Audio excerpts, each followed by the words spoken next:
What's up, y'all? Bankz here, and I just jumped off the porch with Dirty Glove Bastard. Should tell my boyfriend what I've been doing. Been thinking of you. Every time I screw him. All right, so we got the one and only Bankz jumping off the porch with us today. Welcome. What's going on with you? I'm feeling great. How about yourself? I'm feeling good. I'm feeling real good. Blessed. Nah, that's what's good. Now you got one of the hottest songs in the country. You're in Atlanta. Definitely more than blessed, right? Definitely, for sure. Yeah. So what brings you to Atlanta, or what else you got, you're working on while you're in the city? Press run, just working, running around, chasing. Please. Okay. How do you like the vibes here in Atlanta? How's it compared back home? I in love Philly? Atlanta. I love Atlanta, for sure. It's a vibe here. It's real it's almost like Philly. So it's just a little more country, but it's almost like Philly. So. It is the South, you know? Yeah. So what part of Philly are you from? Southwest. Okay. So I don't know much about Philly, and I don't know anything about Southwest Philly. So can you fill me in, like the way of life, the culture up there? Philly just real authentic and raw. I feel like there's nowhere in the world like Philly. I feel like we all got our own type of swag and how we talk and how we carry ourselves. Where I'm from specifically, I grew up on 47th and Woodland. Everybody know where Woodland is. Everybody say the Africans be there, but I'm African, so that's out of pocket. But that's out of pocket. Don't say that to me, because I'm gonna get mad. But Southwest Philly just super raw and just lit. The cookouts be crazy. Well, it used to be crazy when I was younger. I don't really know what they really do no more, but that's Philly. Okay. Now, I get a lot of rappers from Philly, usually male rappers though. So can you give us a female perspective of what it was like coming up in Philly for you? I mean, I think coming up in Philly, you gotta have tough skin, regardless of if you're a girl or a guy. But I think women especially, because the environment is already very rough. So coming up in a very rough environment and trying to still be pretty and be, organic and natural to who you are, you just can't lose sight of that and let the hood take that away from you. Yeah. But Philly is a real different place. It's the jungle. So. Yeah, and it's got that reputation to be a very hard place to make it out of. Yeah. What would you say were some of your keys to, to being successful and making it out of Philly then? Just being original. I feel like when you try to be like somebody else, that's where you immediately fail, because it ain't nobody in this world that's you. You're always gonna be yourself. So when you wake up every day trying to live another life or trying to live like somebody else, that's where you automatically fail. Yeah. I just always just stick to my originality and just always try to be myself. Yeah, I feel like it's easier to be a one-of-one than for trying sure. to be a clone or a duplicate of someone Most else. definitely. Yeah. Happy belated birthday, by the way, too. Thank you. How do we celebrate this year? I spent some time with my friends. We got a little PnB. Well, a big PnB. It was real nice. Shout out to them too. Shout out to my brothers back here. Okay. And shout out to my manager, Kenny Blake. We had a great time. You know what I'm saying? We just chilled, real intimate vibe, pool party. And then, I've been running around working. So I spent just that one day with my Really? friends. That's all you got? At least you were able to get that one day though, right? It was a great day. Yeah. And my bad, go ahead and introduce who's sitting behind you today too. This is B-Flex. This is my big brother. And this is Dante De Niro. They both my big brothers, you know what I'm saying? And I'm with the same people. I ain't never with, I ain't with no new friends. I ain't even looking for none. Some real day ones then, huh? For sure. Which is rare these days. A lot of people falling out, you Most know? definitely. Not in for the long haul anymore. For sure. Yeah. So going back to your childhood, what are some of your hobbies, coming up in Philly then? I play ball. Okay. I play basketball. I play soccer. I was really into music. I've been into music my whole life. So I took music classes, poetry classes, and I also did summer camps at King Session. I did boxing and shit like that. And then what else did I do? Oh, I skateboard heavy. Really? Yeah, the skateboarding scene it slept on in Philly for sure. But I used to skateboard way more than I do now. I feel like I got to get back into it how I used to. But I used to be big on it for sure. Okay. Yeah. And can you speak of, your relationship with your grandmother? I hear you guys were really close. Yeah, my grandma? Mm-hmm. Yeah, I love my grandma. That's my baby. Both my grandmas is my babies. Yeah. So, and a lot of people aren't even blessed to have both their grandmas, you know what I'm saying? So I just feel very blessed, and I love them so much. Like, I lived with one of my grandmoms for, how long did I live with my mom for? Yeah, I did. I lived with my mom for a long time. Yeah. So shout out to my mom. She gonna watch this. She gonna smile. How proud do you think she is of you right now? Very. Yeah. Very. Like, she always supported me, always loved me, never. Like, she always told me to just be who I was and never shy away from that. And she definitely instilled like a certain type of confidence within me. Yeah. Yeah. No, that's what's up. That type of support take you a long way sure. too. Yeah. Definitely. So when would you say you jumped off the porch? How old were you? I've been jumped off the porch. I was outside. I was outside. Like, everybody knew I was outside. Like, I wasn't trying to do too much, but I've been grinding. I've been chasing my dreams. I've been independent. Like, I didn't just wake up one day and was like, oh, like, somebody gonna just come down and just bless me with everything. But yeah, God does continuously bless me, and shout out to the big man upstairs because he's doing his thing. But I feel like I jumped off the porch young. Like, I was working 2 jobs, you know, paying for my studio time at one point. I was, wow. Yeah, like, I was grinding. I wasn't just, you know, sitting around waiting for something to just fall in my lap. Yeah. I've been chasing my dreams. Where does that type of hustling spirit come from? Probably my dad and my mom. Okay. Both of them is real, like, hard workers. I grew up around, like, people who are always doing something, like people who always are dedicated and focused, especially my mom. Like, my mom worked her ass off, you know, to get me to this point. You know, my mom is from Eritrea. She's from Eritrea, and she came here young, but when she came to America, you know what it's like being a foreigner. Like, people, you know, you don't really speak the language, or you don't understand a lot of the things that's going on in America. My mom worked jobs back to back just to, you know, make sure it was food on the table, make sure bills was paid, and, you know, she also put me in all these classes, even though we ain't had the money. Like, we ain't had the money to do a lot of stuff, but she still made it happen. And what else? I think just her, like, seeing my mom go to night school at night, waking up, like, my mom come in, like, first of all, I went to the daycare that my mom worked at. Like, she worked at this really, really good preschool just to make sure that I could go there. And she just used to work the preschool during the day, and then she would go to night school to study to be a social worker. Oh, and wow. She worked her ass off, so shout out to my mom. Yeah. I love her. Sound like a real one right there. My dad too, for sure, both of them. Yeah. And what would you say are like some of the trials and tribulations you had to go through in your life and that you had to overcome so far? I think just being a black woman and just being young in the industry, I think a lot of people try to play in my face. And I just had to break a lot of barriers and prove to people, like, I'm not here for the next bitch. I'm not here to impress this person. I'm not here to do this. I'm here because I genuinely love this shit, and this is what I want to do. Like, everybody who knows me, or if you don't know me, or whatever the case may be, I'm Lay Bankz, I'm 20, I'm from Philly, and to know me is to know that I've been working. Like, this ain't nothing new. Like, I didn't wake up one day and was like, oh, I just want to make music. I didn't just wake up one day and was like, oh, I just want to make music. I've been singing since I was 3. Oh, wow. So it's like this, you know what I'm saying? It's instilled within me. Yeah. Do you remember when you discovered that passion for music then? My mom say, I was too young, but my mom said the first time I ever sung, I was 3. She said, we was on our way to the preschool, and she was playing Beyonce, Irreplaceable, and I just was in the back like, to the left, everything you own and a box to the left. I was 3, I didn't even know come on, I'm a kid.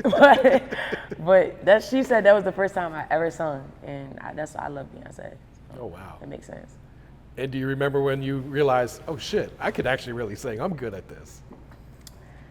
Honestly, I think I always knew I knew how to sing. Like, I don't remember a moment it being like, wow, I really know how to sing. I think it was always just like I always been the girl who knew how to sing.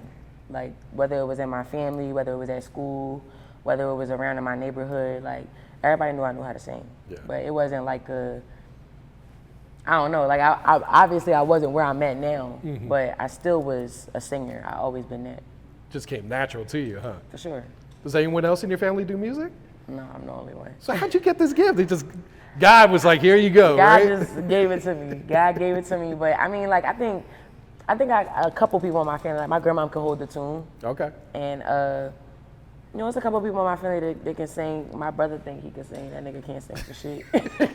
But a lot of people in my family be like, oh, I gave you this gift. My sister Nia, she gonna watch this and think, like, she gonna be like, I taught you how to sing. My dad think he taught me how to sing. None of them know how to fucking sing. But, you know, God just gave it to me. So I'm blessed. Nah, for sure. Yeah. Who'd you grow up listening to? Like, who were some of your favorite artists? Beyonce, Michael Jackson, Whitney Houston, SWV, Keisha Cole, Bruno Mars, PnB Rock. It's a lot of people. Like, I listen to a lot, like Freeway. Like, I grew up listening to a lot of people. Kanye, Jay-Z, like Beanie Siegel. It's a lot. Like, I grew up on good music. There you go. I grew up on good music. And you got a chance to work with PnB Rock, right? I did. Yeah. I did. How did that opportunity come about, and what was that experience like for you? He's just a dope guy. Like, PnB was actually the first person in the industry to co-sign me, like, and give me a look, like, and he actually hit me up, and was just basically like, well, after I did, like, flew out to LA, met him, like, we did a whole song. We was in the studio for like, I think 5-6 hours. And then he ordered this big ass meal. Like, it was like it was crazy. This nigga ordered like all this food, and I didn't even know we wasn't even gonna eat all that shit. But he ordered all this food. It was just like, yeah, just eat up and just do your shit. And him and my manager chopped it up. And after that, he just was like, yo, like, if you need anything, call me. Like, for anything, like, you need advice, you wanna do something or whatever the case may be, you looking for anything, like, hit me up. And he always was like that person in the industry that, like, I could lean on, you know. So shout out to PnB and rest his soul. Yeah, I hear a lot of similar stories about him, about how genuine he was. He was an amazing how guy. he just wanted to see everyone else win For sure. like that too. He was an amazing guy. Yeah, long live Rock, man. Yeah, long live Rock. So do you remember, like, what was one of the first songs you had released, like when you actually started recording music and putting it out? The first song I ever put out? Mm-hmm. First song I ever put out was Passion. Like, Okay. that's the name. And it was in 2019. I was 15 at the time. And I just was like, I woke up one day, I was like, you know what? I'm about to start going to the studio. Because I already was singing my ass off, and I was working jobs, but I wasn't really like, I didn't have nothing going on. People knew me. I had a little buzz. I had Philly buzz. Like, people follow me on the gram. Yeah. But, like, ain't nobody really know me. So, like, I just was like, fuck it, I'm gonna just go to the studio. I started using my money that I was working from my job, and I started paying for studio time. And after I put out my first song, Passion, with my little 300 views, and celebrate your big wins and your small wins. That 300 views was a big win for me. I met my manager, Kenny Blake, and it was just up from there. Oh, wow. Yeah, it was up from there. True. He just discovered you on, like, social media, or? Okay, so funny story. My whole family get their hair cut in the same barbershop. They all get their hair cut in the same barbershop. And I was taking my little brother to the shop to get his hair cut. It was Thursday. They always get their hair cut on Thursdays. I'm taking him to go get his hair cut, and as I'm walking in the shop, Kenny stopped me and he like, I'm gonna manage you. And I just looked at him like, okay. I didn't even know what that meant. Like, I didn't even know what that was. I was like, oh, all right. You know, and I went back upstairs, and I chopped it over with my brother for a little bit. And when I was coming back downstairs, he was like, yo, like, I really like that song that you just dropped. You dropped this song called Passion, and I really like it. My son showed it to me, and I was good friends with his sons. I still am. And Kenny actually owned a barbershop, so that's the only reason why he even stopped me in the first place. But yeah, come to find out, he told me, he was like, listen, if you really about it, and it's really what you want to do, sing right now. And Kenny got this big ass barbershop. Like, when I tell you his barber's upstairs, in the middle, and downstairs, like, it's a 3-story barbershop. So it's like 30 barbers, and it's a fucking Thursday. So it's all these people in there. And I started singing. I sung a song that I wrote myself. I think it was called, like, Bright Lights. That's what I called it. It was called Bright Lights. And I'm singing it, and everybody coming from the upstairs, they coming from the downstairs. It was literally like a fucking movie, like, crazy. They had to see shit. who's singing the song. Yeah, they was trying right? to see who was coming to sing, and when I was done, everybody was like clapping for me, and yeah, after that it was history. Like, me and Kenny just been rolling ever since. Wow, that's major right there.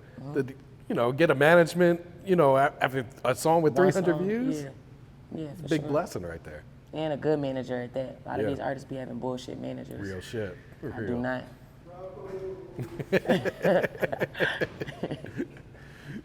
So, what's one of the first songs that kind of takes off for you then? I did a song, like it depends on like when you say take off. There's how, levels. Like, yeah, So like your first, say, 100,000 views. my song. first 100,000. What was that? It was. What was my first 100,000 views on YouTube, Ken?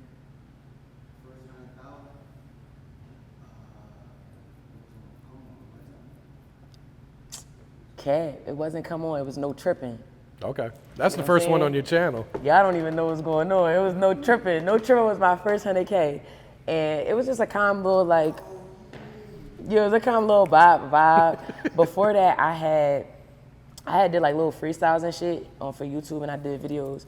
And they was going like crazy in the city, so they probably had like 30,000 views, 40,000 views, but it wasn't really no like motion until like I dropped Come On with the Twins. After that, after Okay. I dropped Come On, I came with my own single, Boyfriend Number 2. And then at the Boyfriend Number 2, I came with Left Cheek, right? I came with Left Cheek. After Left Cheek, I came with Na Na Na. At the Na Na Na, I came with Ick. And at the Ick, I came with Tell Your Girlfriend. Oh shit. And then we here. And then at the Tell Your Girlfriend, I got a bunch of singles like Would You. Make sure y'all stream that. That Come On record, that thing was huge. Yeah, for sure. How did that song come about? I mean, like, I already was lit in the city.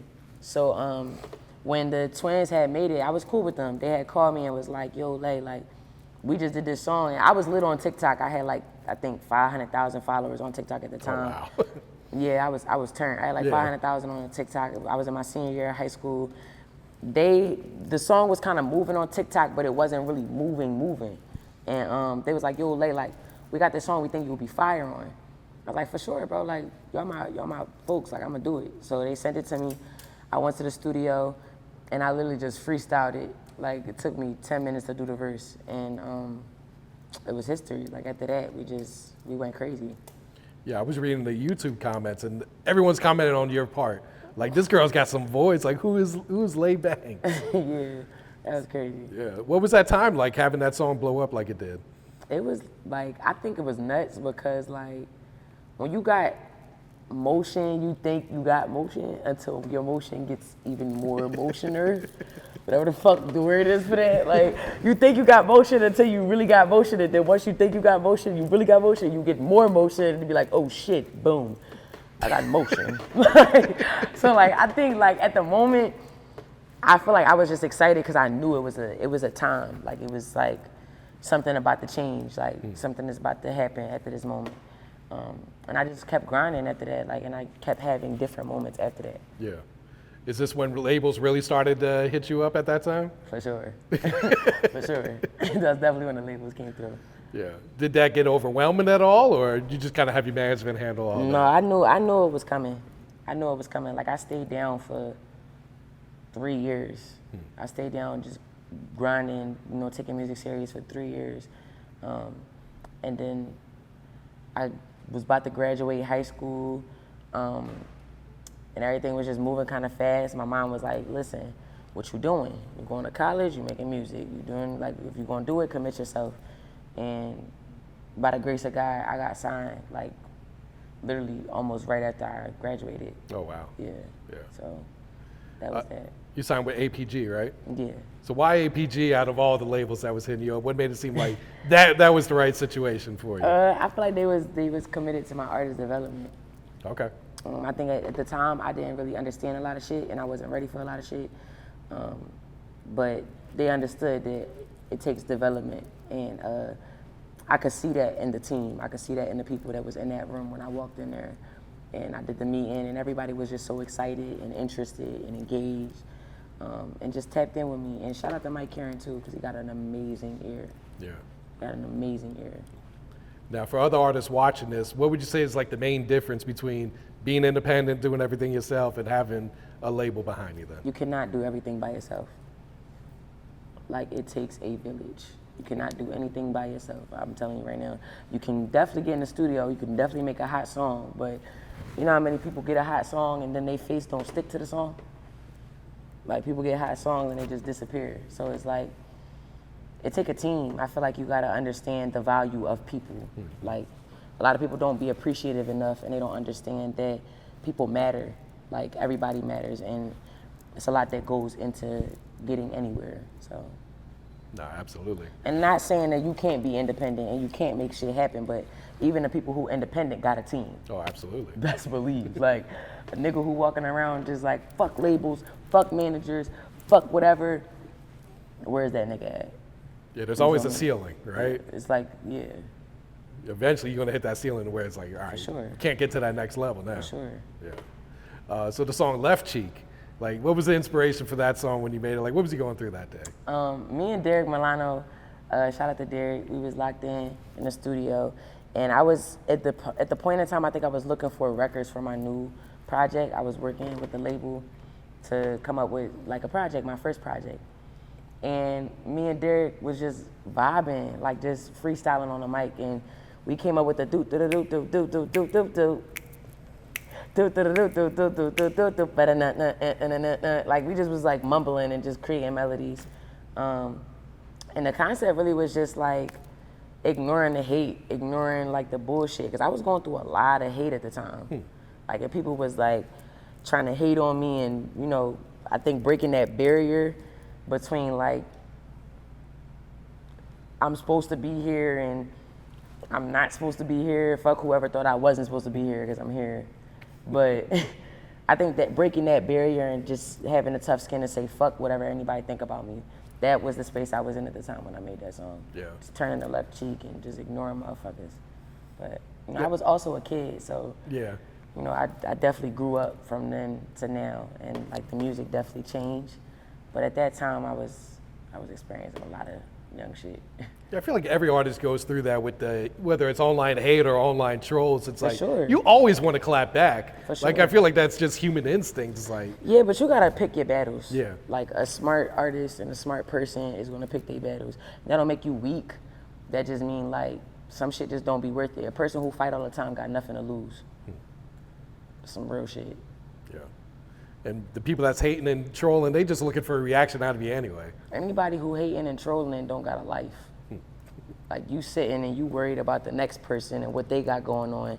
You clocking another motherfucker's success because why? Like if you got the time to sit on your phone all day and tweet and comment on anybody post, like fuck you, I hate you, I hate your music, this shit ass. If you got the time to even give me that energy, what the fuck are you doing with your life? Like, but you can't pay attention to niggas like that. Like, they just weak-minded. Nah, real shit, yeah. So we got the new single, Tell Your Girlfriend, blowing up, going everywhere. First off, just talk about the inspiration for this song. Real life, going through crazy shit. It just came from a genuine place. I walked in the studio knowing what I wanted to talk about because I was going through a situation. They in the back laughing at me. I was going through a situation and I wanted to talk about it. So I walked in already knowing what I had to say. Is it therapeutic when you record songs like that, when it's a Of real course. situation then? I think music is therapeutic, period, because it's conversational. Like it don't matter if you talking about making so much money or you talking about how hurt you are or you just talking about your success or you talking about good, bad, ugly, whatever. You just popping your shit about who you are. Like it's still therapeutic because you releasing something, Yeah. you know? So when you get done recording the song, how you feeling about it? Do you feel like it's as big as it is now, or did you kind of predict this, or were you kind of surprised? Well, by Tell Your it? Girlfriend, I knew. Okay. Like I think I always have songs where it's like, this song is gonna be my next one. I say that every time. Every time, and it's always my next one. Yeah. It always it's always a record that pushes you to the next level. And I feel like I'm good at knowing which one is which. Okay. People saying it's the song of the summer. It just might be. It just might be. And talk about, it blowing up on TikTok too. I mean, I love TikTok. Shout out to TikTok. I think it's such a great platform to just get your stuff out there. So for me, I learned how to capitalize off of what I love to do, music, but also incorporating my everyday life, like dancing and just having fun and being young and lively and just being who I am and being that fly girl and still incorporating it in my music and incorporating my music in the promotion that I do. Yeah. So I feel like the song going viral on TikTok was already written. I knew it was gonna happen. Yeah. It's like you got that cheat code for it. For sure, crack the code all the way. We're talking millions of videos, like on TikTok. Yeah. Has there been like a celebrity that did a video that kind of caught you off guard? Like, damn. Nah, I mean, like, I just, like, if I see a celebrity or anybody make a video to it, it's just like, oh, that's lit. I fuck with them for that. Yeah. But I'm not, like, you know, sitting on my phone all day wondering who's making videos to it and who not. Okay. Yeah, you just got Lotto to do the dance. I love Lotto. Shout out to her. Yeah. That was big. Have you guys cooked up anything or talked about it?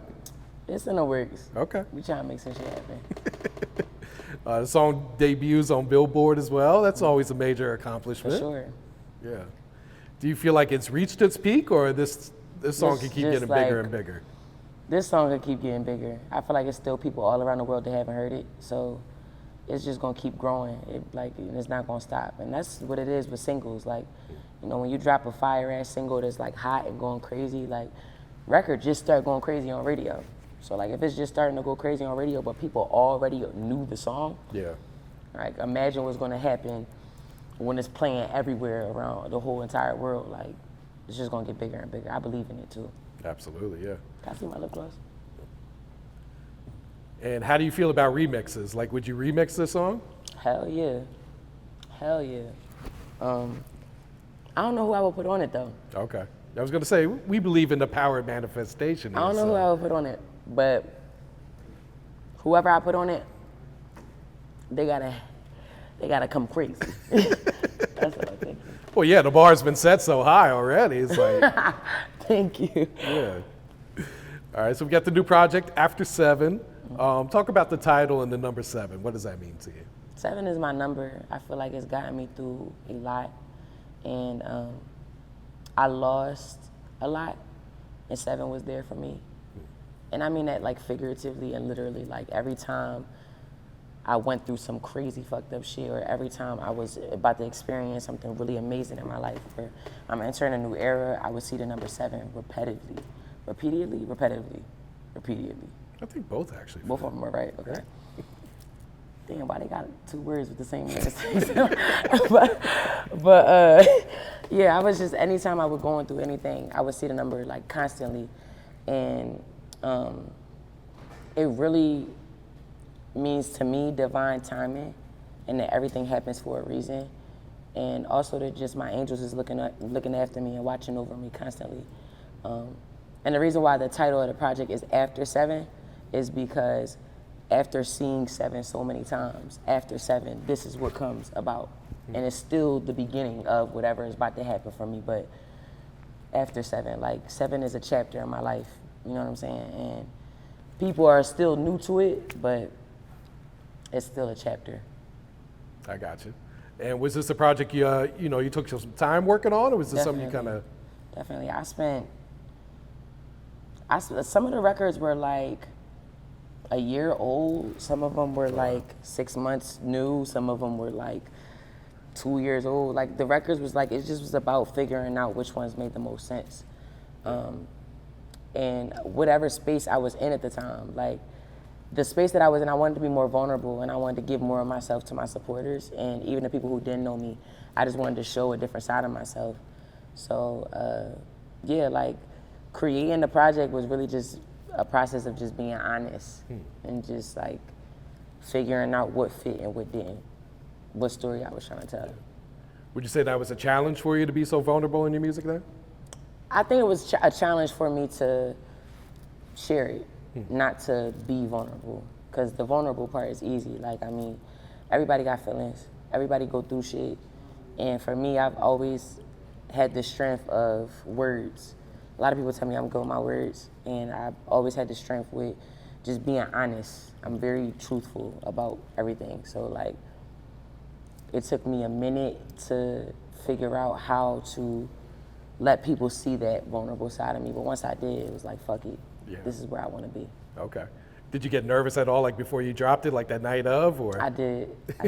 But you know, butterflies in the stomach more than nervous. Yeah.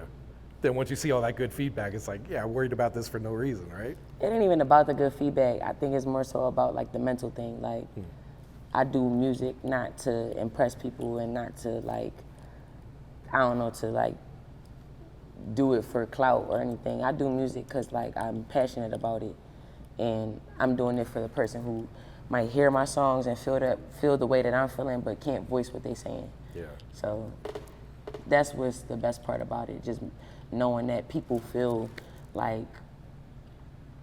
something when they hear me. And how does that make you feel when you get those type of messages from your fans then? I mean, that's what I do it for. So it make me happy, it make me smile. Yeah. And you said on IG, 7 Days, 7 Nights was one of your favorite songs on there. Yes, I love Why it. so? I was just in such a space when I made that song, like so lover girl, so lovey-dovey, and imagine just being so high off love. Like, I think that was like the space I was in, and just submitting myself and being vulnerable to the act of loving. Like, I think, and there's, of course, like, love gets deeper, get more in depth, but for my age and where I'm at, like, that song just was so honest to me. So, yeah, that's why I love it. Yeah. And I sung my ass off. Absolutely.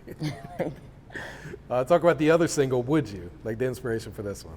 Would You Love Me was just like, I think when you get big, a lot of people forget that you have feelings. And not even just when you get big, when you're chasing something or whatever, like, you know, you might have money or you might be in a certain position that other people aren't blessed enough to be in a position of. And I think that the song is really just circulating around, like, if I didn't have this, or if I did do this, or if I became this, or if it was this, would you still love me? Would you still fuck with me if it was this? Like, cause I done been through a lot of shit with a lot of relationships and just friendships, and I might be young, but I didn't experience a lot of weird shit, so. Plan to shoot some more videos off the project? For sure. Okay. For sure. Which ones? Do you know? Do you I already have shot a some? video for 7 Days, 7 Nights. Okay. I shot it a couple months ago, actually, so I hope to drop that soon. Would You Love Me? Tell Your Girlfriend. They're expecting videos very soon. Okay.